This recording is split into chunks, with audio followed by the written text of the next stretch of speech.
ప్రభుత్వ ఉద్యోగమే మీ లక్ష్యమా? Groups, SI, constable, Gurukul, librarian, digital assistant, JLM, APPSC, TSPSC, RRB, ఎన్టీపీసీలలో ఖచ్చితంగా ఉద్యోగం సాధించాలని అనుకుంటున్నారా? అయితే ఒక్కసారి విచ్చేయండి.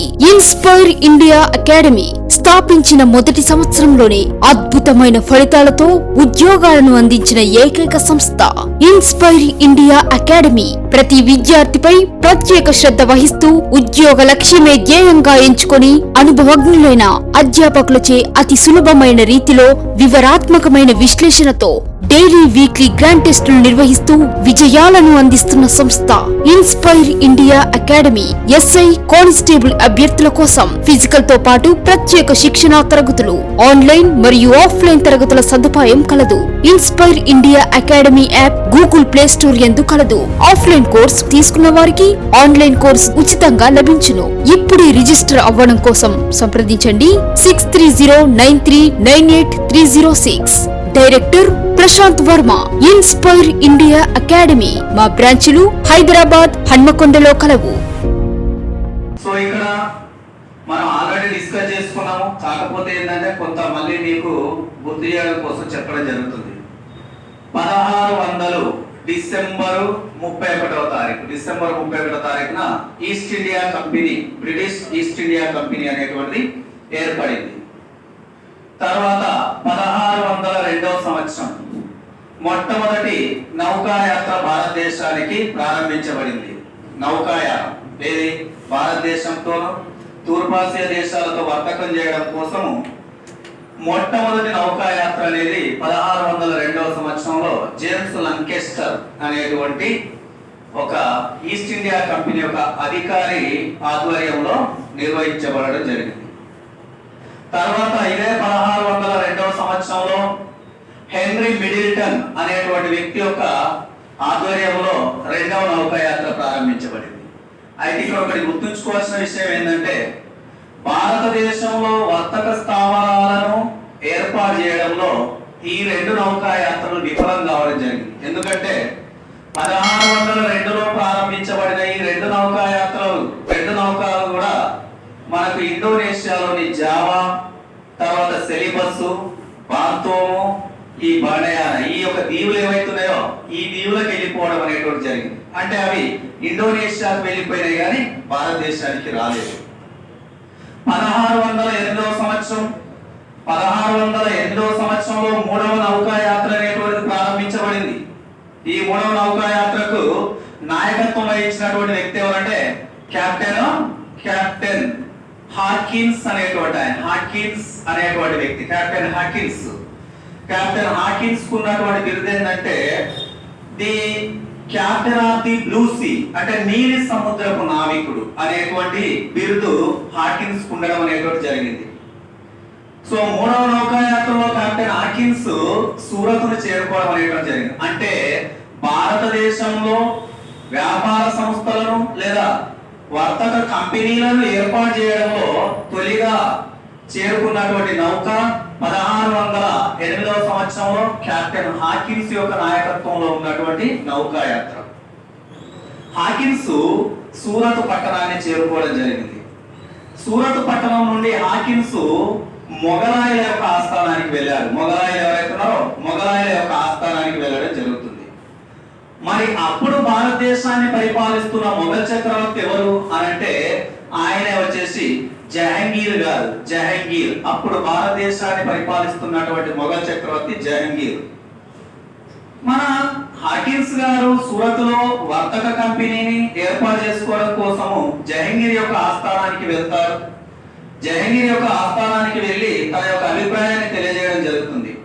సో దానికి జహంగీర్ సూరత్ లో ఒక కంపెనీని ఏర్పాటు చేసుకోవడానికి, అంటే ఈస్ట్ ఇండియా కంపెనీ వర్తకం చేసుకోవడం కోసము ఒక వర్తక స్థావరాన్ని ఏర్పాటు చేసుకోవడానికి హాకిన్స్ కు అనుమతి ఇవ్వడం అనేటువంటి జరుగుతుంది. అయితే ఇక్కడ ఏం జరిగింది, అప్పటికే మొఘలాయుల యొక్క ఆస్థానంలో గొప్ప ప్రాబల్యాన్ని కలిగి ఉన్నటువంటి మరొక ఐరోపా వర్తక సంస్థ ఏంటిది అనంటే వాళ్ళే పోర్చుగీస్ వారు. జహంగీరు ఈస్ట్ ఇండియా కంపెనీకి వర్తకం చేసుకోవడానికి, వర్తక స్థావరాన్ని ఏర్పాటు చేసుకోవడానికి అనుమతి ఇచ్చినటువంటి విషయం పోర్చుగీస్ వారికి తెలిసింది. పోర్చుగీస్ వారు అప్పటికే మొఘలాయ ఆస్థానంలో గొప్ప ప్రాబల్యాన్ని కలిగి ఉన్నారు కాబట్టిగా వాళ్ళు జహంగీర్ మీద ఒత్తిడి తీసుకొచ్చి ఈస్ట్ ఇండియా కంపెనీ హాకిన్స్ కి ఇచ్చినటువంటి అనుమతిని రద్దు చేయించడం జరిగింది. సో ఇక్కడ గుర్తుంచుకోవాల్సింది ఏంటంటే భారతదేశంలో వర్తకం చేసుకోవడానికి, వర్తక స్థావరాలను ఏర్పాటు చేసుకోవడానికి అనుమతి పొందడంలో కెప్టెన్ హాకిన్స్ విఫలం కావడం జరిగిందని చెప్తున్నాం. కెప్టెన్ హాకిన్స్ విఫలం కావడం అనేటువంటి జరిగింది. సో నెక్స్ట్ ఇప్పుడు 4వ నౌకాయాత్ర అనేది 1611వ సంవత్సరంలో ప్రారంభించబడింది. కెప్టెన్ హిప్పన్ అనేటువంటి ఆయన, కెప్టెన్ హిప్పన్ అనేటువంటి ఆయన, హిప్పన్ యొక్క నాయకత్వంలో గ్లోబ్ అనే నౌక ఏదైతుందో గ్లోబ్ అనే నౌక ద్వారా 4వ నౌకాయాత్ర అనేటువంటిది బయలుదేరడం ప్రారంభించబడడం అనేటువంటి జరిగింది. సో ఈ సందర్భంలో కెప్టెన్ హిప్పను డైరెక్ట్ పశ్చిమ తీరంలో ఉన్నటువంటి సూరత్ నగరానికి వెళ్ళలేదు. ఎందుకంటే ఇప్పటికే ఒకసారి సూరత్ కు వెళ్ళినటువంటి కెప్టెన్ విలియం హాకిన్స్ ను ఆయన అనుమతి పొందడంలో పోర్చుగీస్ వారు విఫలం చేయడం అనేటువంటి జరిగింది. సో దానివల్ల ఇప్పుడు హిప్పన్ ఏం చేస్తాడంటే డైరెక్ట్ పశ్చిమ తీరంలో ఉన్న సూరత్ కు కాకుండా దక్షిణ భారతదేశంలో పట్నం మచిలీపట్నం ఏదైతుందో తూర్పు తీరంలో ఉన్నటువంటి మచిలీపట్నానికి చేరుకోవడం జరుగుతుంది. అంటే ఇది దక్షిణ భారతదేశము, తర్వాత దాన్ని మనం తూర్పు తీరం అనుకుంటే మచిలీపట్నానికి. మరి గ్లోబ్ నౌక మచిలీపట్నానికి చేరుకునేటప్పటికి అప్పుడు గోల్కొండను పరిపాలిస్తున్నటువంటి గోల్కొండ నవాబు ఎవరు అని అంటే ఆయనే మహమ్మద్ కులీ కుతుబ్ షాహీ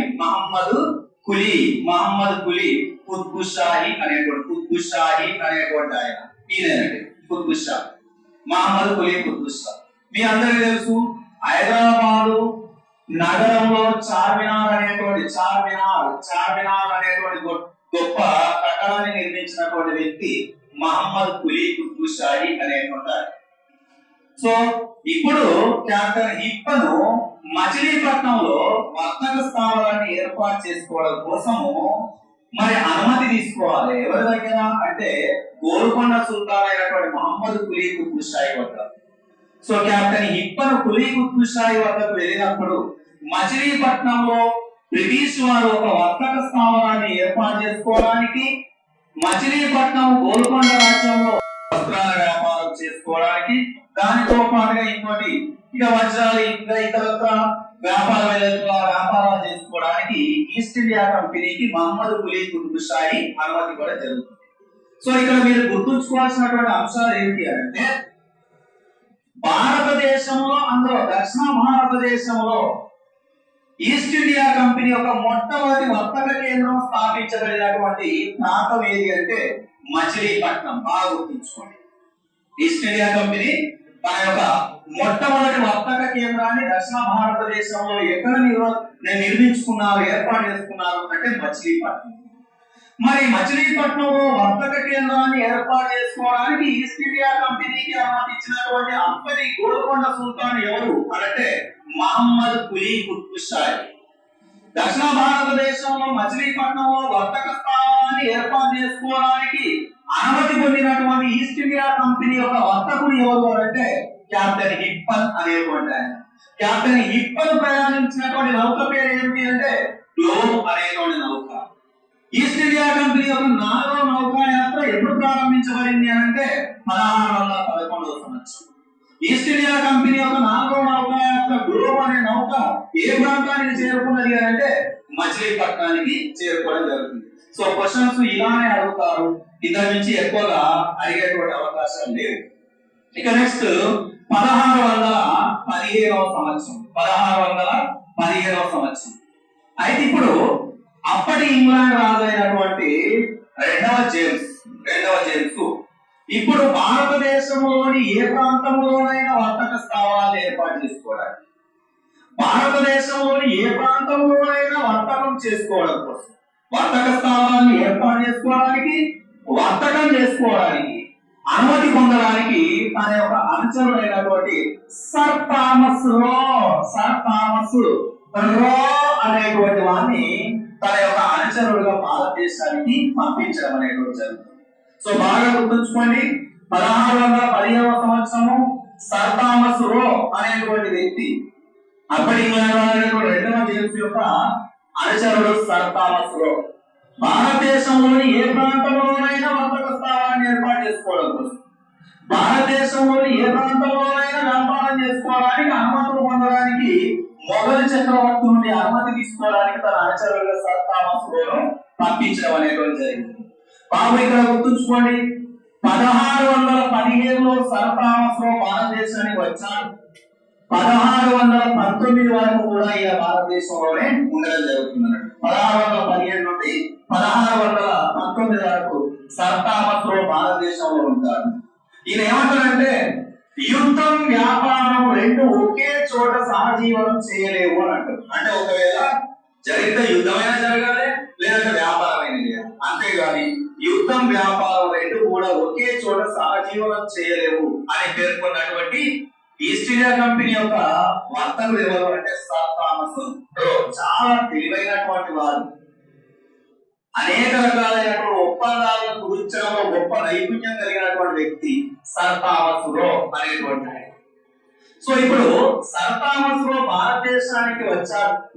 రాగానే జహంగీర్ యొక్క ఆస్థానానికి వెంటనే వెళ్ళారు. ఎందుకు అంటే అప్పటికే మొఘలాయుల ప్రాంతంలో గొప్ప ప్రాబల్యాన్ని కలిగి ఉన్నటువంటి ఐరోపా వర్తక సంఘవాసులు ఎవరు అంటే వాళ్ళే పోర్చుగీస్ వారు. సో ఇవన్నీ తెలుసుకున్నారు. అప్పటికే కెప్టెన్ హాకిన్స్ ఆయన యొక్క అనుమతి పొందడంలో విఫలమయ్యారు. సో ఆయన మాదిరిగా ఈయన ఆలోచించకుండా ఏం చేస్తారంటే వెంటనే అప్పటి మొఘల్ చక్రవర్తి అయినటువంటి జహంగీర్ యొక్క భార్య జహంగీర్ యొక్క భార్య అయినటువంటి నూర్జహాన్ కలవడం జరుగుతుంది. నూర్జహాన్ ఎవరైతున్నారో నూర్జహాన్ కలవడం జరుగుతుంది. ఇగో ఈ నూర్జహాన్ యొక్క మరొక పేరు ఏంటంటే మెహరునిస్సా బేగం అంటారు. మెహరునిస్సా బేగం లేదా నూర్జహాన్ అంటారు. బాబు ఇక్కడ గుర్తుంచుకోవాల్సినటువంటి విషయం ఏంటంటే 1611వ సంవత్సరంలో జహంగీర్ నూర్జహాన్ ను నవరోజు పండుగ రోజు మీరం బజార్ అనే షాపింగ్ మాల్ లో తొలిసారి చూడడం అనేటువంటి జరుగుతుంది. ఈ రోజుల్లో మనకి ఏ విధంగా షాపింగ్ మాల్స్ ఉన్నాయో ఆ రోజుల్లో హుమాయూన్ ధనికుల వాళ్ళు షాపింగ్ చేసుకోవడం కోసం నిర్మించినటువంటి ఒక షాపింగ్ మాల్స్ లాంటి వాటిని ఏమంటే మీనం బజార్ అంటారు. మీనం బజార్ అనేటువంటి పేరుతో మీనం బజార్ అని అంటారు. ఇది ధనికులు వాళ్ళు వ్యాపారం చేసుకోవడం కోసము హుమాయూన్ యొక్క కాలంలో ఏర్పాటు చేయబడినటువంటి షాపింగ్ మాల్స్ లాంటివి అన్నట్టు మీనం బజార్ అనేటువంటి. 1611వ సంవత్సరంలో జహంగీర్ నూర్జహాన్ ను నవరోజు పండుగ అంటే ఇది మన పరిశ్రమలు ఉంటారండి, పారశీకుల యొక్క నూతన సంవత్సరం ఏదైతుందో దాన్ని మనం ఏమంటాం అంటే నవరోజు పండుగ అంటాం. నవరోజు పండుగ రోజు నూర్జహాన్ చూడడం అనేది జరుగుతుంది. చూడగానే ఆమెకు 2 బిరుదులు ఇస్తాడు. నూర్ మహల్ అంటే అంతఃపుర జ్యోతి అనేటువంటి బిరుదులు ఇచ్చాడు. ఆ తర్వాత ఆవిడకు నూర్జహాన్ అంటే ప్రపంచ వెలుగు లేదా ప్రపంచ జ్యోతి లైట్ ఆఫ్ వరల్డ్ అనేటువంటి బిరుదునిచ్చి 1611వ సంవత్సరంలో నూర్జహాన్ వివాహం చేసుకున్నాడు జహంగీర్.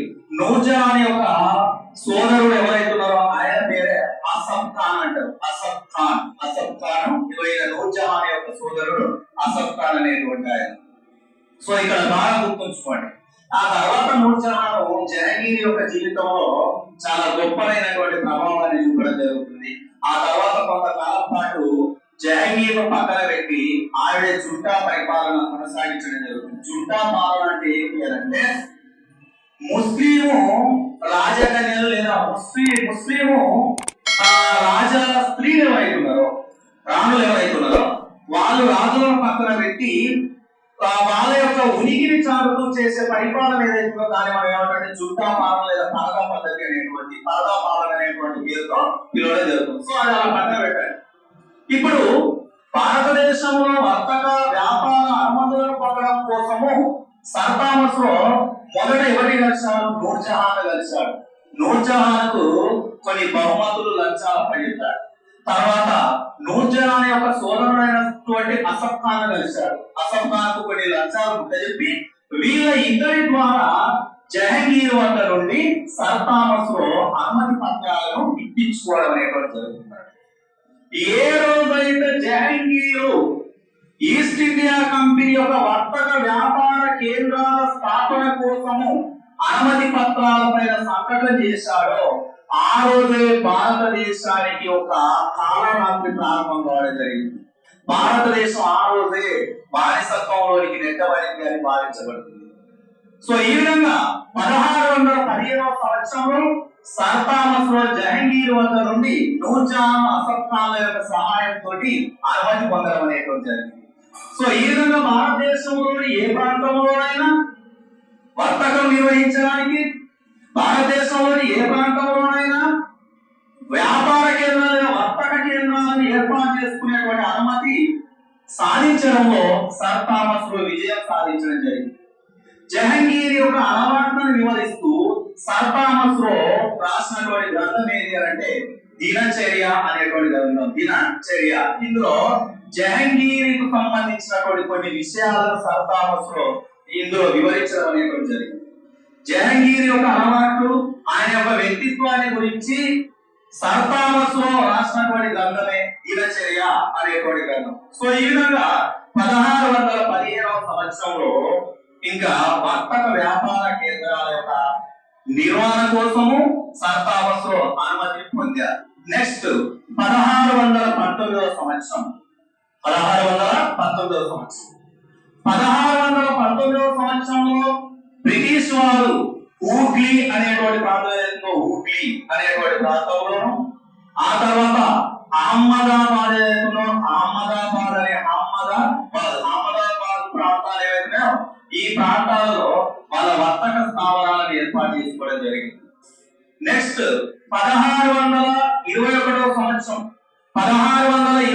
సంవత్సరంలో బ్రిటిష్ ఈస్ట్ ఇండియా కంపెనీ వాళ్ళు పులికాటు ప్రాంతం ఏదైతుందో పులికాటు ప్రాంతంలో వర్తక స్థావరాలను ఏర్పాటు చేసుకున్నారు. ఎందుకంటే తూర్పు తీరంలో వాళ్ళ వర్తకాన్ని కొనసాగించడం కోసం. ఇక్కడ మీరు ఒకటి గుర్తుంచుకోవాల్సినటువంటి అంశం ఉంది. ఏంటి అంటే మొదట బ్రిటిష్ ఈస్ట్ ఇండియా కంపెనీ వాళ్ళు వాళ్ళ వర్తకాన్ని తూర్పు తీరం వెంబడి విస్తరింపజేసుకున్నారు. ఆ తర్వాత వాళ్ళ వర్తకం మొత్తాన్ని కూడా ఇగో ఈ పశ్చిమ తీరం ఏదైతుందో పశ్చిమ తీరాన్ని ప్రధాన కేంద్రంగా చేసి వర్తకాన్ని కొనసాగించడం అనేటువంటి జరిగింది. బాగా గుర్తుంచుకోండి, బ్రిటిష్ ఈస్ట్ ఇండియా కంపెనీ వారు భారతదేశంలో ప్రధానంగా చేసిన వ్యాపారం ఏమిటి అంటే నీలిమందు వ్యాపారం.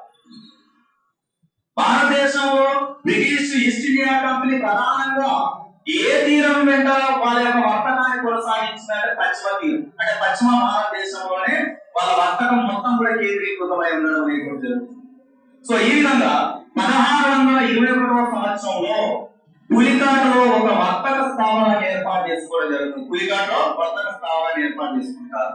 తర్వాత ఇక్కడ ఆశించినంతగా వర్తకం జరగకపోవడం వల్ల, అంటే ఇది వర్తకానికి అంత అనువైనటువంటి ప్రాంతం కాకపోవడం వల్ల పులికాటు నుండి వర్తక స్థావరాన్ని వీళ్ళు 1626వ సంవత్సరంలో ఆరుముగం లేదా ఆర్మూజ్ అనేటువంటి లేదా ఆర్మోన్ అంటారండి, ఆరుముగం అనేటువంటి ప్రాంతాల్లో వాళ్ళ వర్తక స్థావరాన్ని ఏర్పాటు చేసుకోవడం అనేటువంటి 1621 పులికాటులోను, తర్వాత 1626 ఆరుముగం అనేటువంటి ప్రాంతంలో వర్తక స్థావరాన్ని ఏర్పాటు చేసుకుంటారు. ఈ ఆరుముగం అనేటువంటి ప్రాంతంలో ఈస్ట్ ఇండియా కంపెనీ లేదా బ్రిటిష్ ప్రతినిధిగా పనిచేస్తున్నటువంటి వ్యక్తి ఎవరు అంటే ఫ్రాన్సిస్ డే అనేటువంటి ఆయన. ఫ్రాన్సిస్ డే అనేటువంటి ఈస్ట్ ఇండియా బ్రిటిష్ ప్రతినిధిగా పనిచేస్తున్నటువంటి వ్యక్తి ఫ్రాన్సిస్ డే ఇక్కడ ఆరుముగంలో ఒక అధికారిగా పనిచేస్తున్నారు. సో ఈ సందర్భంలోనే థామస్ క్లార్క్ ఏమంటాడంటే తూర్పు తీరంలో ఆరుముగం అనేటువంటిది వర్తకానికి అంత అనువైన ప్రదేశం కాదు. తూర్పు తీరంలో వర్తకం చేయడానికి ఒక అనువైనటువంటి ప్రాంతాన్ని అన్వేషించమని థామస్ క్లార్క్ ఫ్రాన్సిస్ డేను ఆజ్ఞాపించడం జరుగుతుంది. ఉన్నట్టుగా ఇక్కడ అందరూ రైట్. సో 1626వ సంవత్సరంలో థామస్ క్లార్క్ తూర్పు తీరంలో అనువైనటువంటి వర్తక ప్రాంతాన్ని అన్వేషించమనేటువంటి బాధ్యతను ఫ్రాన్సిస్ డేకు అప్పచెప్తారు. సో ఫ్రాన్సిస్ డే పాండిచ్చేరి ఆ పరివాహక ప్రాంతాలన్నింటినీ కూడా వెతుకుతూ ఎక్కడికి వెళ్తారు అంటే మద్రాస్ అనేటువంటి ప్రాంతానికి వెళ్ళిపోవడం జరిగింది. మద్రాస్ అనేటువంటి ప్రాంతం ఆ పాండిచ్చేరి యొక్క చుట్టుపక్కల ప్రాంతాలకు వెళ్ళిపోతాడు. సో ఆ సమయంలో ఆ ప్రాంతం ఎవరి ఆధీనంలో ఉంది అంటే అరవీటి వంశానికి చెందినటువంటి అరవీటి వంశానికి మూడవ వెంకటపతి రాయలు ఎవరైతే ఉన్నారో మూడవ వెంకటపతి రాయల యొక్క ఆధీనంలో ఉండడం అనేటువంటి జరిగింది. మూడవ వెంకటపతి రాయల యొక్క ఆధీనంలో. సో ఈ ప్రాంతంలో మూడవ వెంకటపతి రాయల యొక్క అనుచరులుగా లేదా వాళ్ళ ప్రతినిధులుగా పరిపాలన కొనసాగిస్తున్న వ్యక్తులు ఎవరు అంటే దామెల్ల సోదరులు అనేటువంటి దామెల్ల వెంకటాద్రి నాయుడు, దామెల్ల అయ్యప్ప నాయుడు అనేటువంటి ఇద్దరు వ్యక్తులు ఈ ప్రాంతం పైన అధికారులుగా ఉండడం అనేటువంటి. ఇక్కడ ఒకటి గుర్తుంచుకోవాలి, అరవీటి వంశము అంటే విజయనగర సామ్రాజ్యాన్ని పరిపాలించినటువంటి కొన్ని రాజవంశాలు ఉన్నాయి. సాలో వంశము, తర్వాత ఇంకోటి సాలో వంశము, తర్వాత తులో వంశము, ఈ విధంగా అరవీటి వంశాలు అనేటువంటి కొన్ని మనకు విజయనగర సామ్రాజ్యాన్ని పరిపాలించినటువంటి రాజవంశాలు. సో ఈ రాజవంశాలు అన్నింటిలో విజయనగర సామ్రాజ్యాన్ని పరిపాలించిన గొప్ప పాలకుడు ఎవరు అంటే ఆయన శ్రీకృష్ణ దేవరాయలు. ఆయన గురించి మీకు ఆల్రెడీ పోర్చుగీస్ వారి గురించి చెప్పేటప్పుడు చెప్పారు, ఆయన గురించి ప్రస్తావించడం జరిగింది. అప్పుడున్నటువంటి ఆల్బుకర్కు కృష్ణదేవరాయలకు మధ్య గోవా ఒప్పందం అనేటువంటి జరిగింది. సో గోవాను పోర్చుగీస్ వారు ఆక్రమించుకోవడంలో మరి పోర్చుగీస్ వారికి సహకరించినటువంటి విజయనగర రాజు ఎవరు అంటే కృష్ణదేవరాయలు చెప్తాం. 1710వ సంవత్సరంలో గోవాను కృష్ణదేవరాయల యొక్క సహకారంతో పోర్చుగీస్ వారు బీజాపూర్ రాజుల యొక్క ఆధీనం నుండి దాన్ని ఆక్రమించుకోవడం అనేటువంటి జరిగింది. సో ఆయనే ఈ అరవీటి వంశానికి చెందినటువంటి వెంకటపతి రాయలు మూడు ఆయన ఆధీనంలో ఉన్నటువంటి ఈ ప్రాంతం అంతా. సో అక్కడ ఆయన యొక్క ప్రతినిధులుగా అధికారులుగా పనిచేస్తున్న వారు దామెల్ల సోదరులు అనేటువంటి వారు. సో ఈ దామెల్ల సోదరులు ఎవరు అంటే వెంకటాద్రి నాయుడు, తర్వాత అయ్యప్ప నాయుడు, ఇద్దరు కూడా అన్నదమ్ములు. సో వీళ్ళ వద్ద వీళ్ళు ఏం చేస్తారంటే ఈ దామెల్ల సోదరులు ఫ్రాన్సిస్ డే అనువైన ప్రాంతానికి ఆయన అన్వేషిస్తున్నారనే విషయాన్ని తెలుసుకొని వీళ్ళు ఫ్రాన్సిస్ డేను కలవడం అనేటువంటి జరుగుతుంది. ఫ్రాన్సిస్ డేను కలిసి మా యొక్క ప్రాంతంలో మీరు వర్తక స్థావరాలను ఏర్పాటు చేయాలి అని ఆయన కోరడం జరిగింది. దామెల్ల వెంకటాద్రి నాయుడు, అయ్యప్ప నాయుడు. సో దీనికి అంగీకరించినటువంటి ఫ్రాన్సిస్ డే 1639వ సంవత్సరము జూలై 2వ తారీఖు 1639 జూలై 2వ తారీఖున ఫ్రాన్సిస్ డే వెంకటపతి రాయల వద్ద నుండి ఒక కోటను నిర్మించుకోవడానికి అనుమతి పొందడం అనేటువంటి జరిగిందండి. కోటను నిర్మించుకోవడానికి అనుమతి, తూర్పు తీరంలో ఒక కోటను నిర్మించుకోవడానికి 1639 జూలై 2వ తారీఖున వెంకటపతి రాయల వద్ద నుండి ఫ్రాన్సిస్ డే అనుమతి పొందడం అనేటువంటి జరిగింది. ఆ తర్వాత 1640 మార్చి 1వ తారీఖున కోట యొక్క ప్రారంభం అనేటువంటి మొదలు కావడం జరుగుతుంది. కోట నిర్మాణం అనేటువంటిది 1640 మార్చి 1వ తారీఖున ప్రారంభించబడుతుంది. కోట నిర్మాణం 1641 సెప్టెంబర్ 23వ తారీఖున ఒక కోట అనేటువంటిది నిర్మించబడి తూర్పు తీరంలో ప్రధాన వర్తక కేంద్రంగా ప్రారంభించబడింది. ఆ కోటనే మనం ఏమంటామంటే సెయింట్ జార్జ్ కోట అంటాం. సెయింట్ జార్జ్ కోట అనేటువంటి పేరుతో లేదా సెయింట్ జార్జ్ కోట అనేటువంటి పేరుతో పిలుస్తాం. ఇక్కడ బాగా గుర్తుంచుకోండి, ఫ్రాన్సిస్ డే సెయింట్ జార్జ్ కోట నిర్మాణానికి అనుమతి పొందిన సంవత్సరం ఏంటి అంటే 1639 జూలై 2వ తారీఖు. సెయింట్ జార్జ్ కోట నిర్మాణం ప్రారంభించబడిన కాలం ఏది అంటే 1640 మార్చి 1వ తారీఖు. సెయింట్ జార్జ్ కోట తన యొక్క కార్యకలాపాలను ప్రారంభించిన కాలం ఏది అంటే 1647 సెప్టెంబర్ 23వ తారీఖు. ఈ విధంగా తూర్పు తీరంలో సెయింట్ జార్జ్ కోట అనేటువంటి ఒక ప్రధాన వర్తక కేంద్రంగా ఏర్పడి దీని ఆధీనంలో మిగతా వర్తక కేంద్రాలన్నీ కూడా పనిచేయడం ప్రారంభించబడ్డాయి. భారతదేశంలో బ్రిటిష్ వారు నిర్మించినటువంటి లేదా ఈస్ట్ ఇండియా కంపెనీ వారు నిర్మించినటువంటి మొట్టమొదటి కోట ఏది అంటే సెయింట్ జార్జ్ కోట.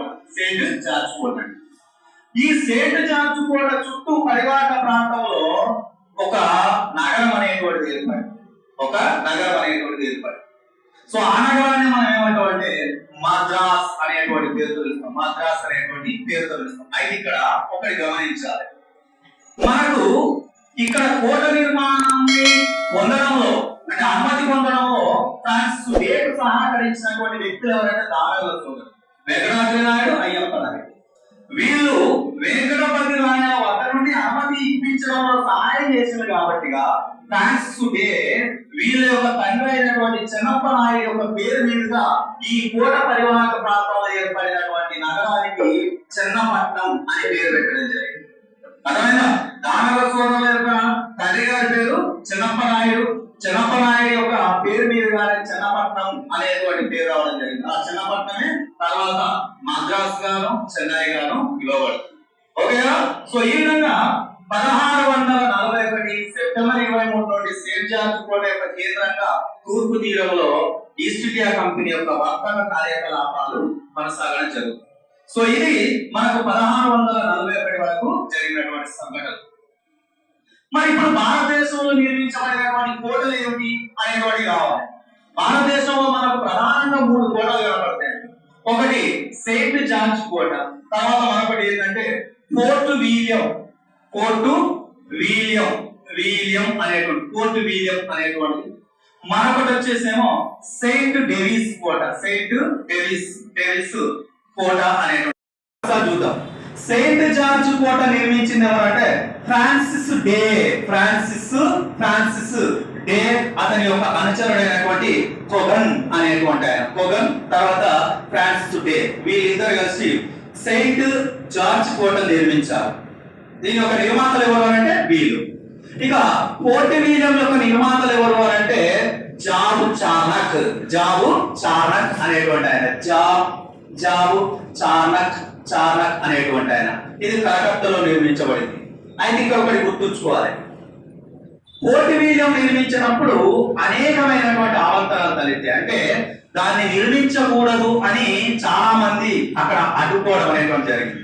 మొఘల్ చక్రవర్తి అయినటువంటి ఔరంగజేబు కూడా మీరు ఫోర్ట్ విలియం నిర్మించవద్దు అని ఆయన యొక్క అభిప్రాయాన్ని తెలియజేయడం జరుగుతుంది. మీరు నిర్మించకూడదు అని చెప్తాడు. అయితే దానికి ఏం చేస్తారు, మరి ఏదో ఒక కారణం చెప్పాలి. మేము ఈ కోటను ఎందుకు నిర్మిస్తున్నాం అంటే మాకు ఇబ్బంది ఉన్నది, అందుకే మేము ఈ కారణం చేత నిర్మిస్తున్నాము అనేటువంటి ఒక కారణం తెలియజేయాలి. సో ఫోర్ట్ విలియం నిర్మించినప్పుడు వాళ్ళు మొఘలాయులకు చెప్పినటువంటి కారణం ఏంటంటే బర్ద్వాన్ మహారాజు శోభన్ సింగ్ ఎవరైతే ఉన్నారో శోభన్ సింగ్ మా మీద దాడులు నిర్వహిస్తున్నాడు. సో ఆయన దాడులను ఎదుర్కోవడం కోసం, తప్పించుకోవడం కోసం మేము ఫోర్ట్ విలియం నిర్మిస్తున్నామని వాళ్ళ కారణాన్ని చూపించడం అనేటువంటి జరిగింది. అర్థమైంది కదా? ఏడవ లేదు. ఫోర్ట్ విలియం కోట అనేది జాబ్ చానక్ కలకత్తా నగరంలో నిర్మించారు. దాని గురించి నేను ముందు చెప్తాను మీకు, ఇంకా దాని గురించి ఉంది. మామూలుగా కోటలు భారతదేశంలో వీళ్ళు నిర్మించిన ముఖ్యమైన కోటలు ఏవి అనేటువంటి విషయానికి వచ్చినప్పుడు దీని గురించి చెప్తున్నాను. దాని గురించి మళ్ళీ నేను 1698 సంవత్సరంలో ఈ కోట ఎట్లా నిర్మించబడింది, ఏ గ్రామాలు కలపబడి అనుమతించినటువంటి వ్యక్తులు ఎవరు అనేటువంటిది కూడా నేను అన్ని చెప్తాను. సో ఫోర్ట్ విలియం అనేటువంటి దాన్ని నిర్మించిండు. దానికి నిర్మించడానికి గల కారణాలు ఏంటి అని అంటే మనకు బర్ద్వాను జమీందారు అయినటువంటి శోభా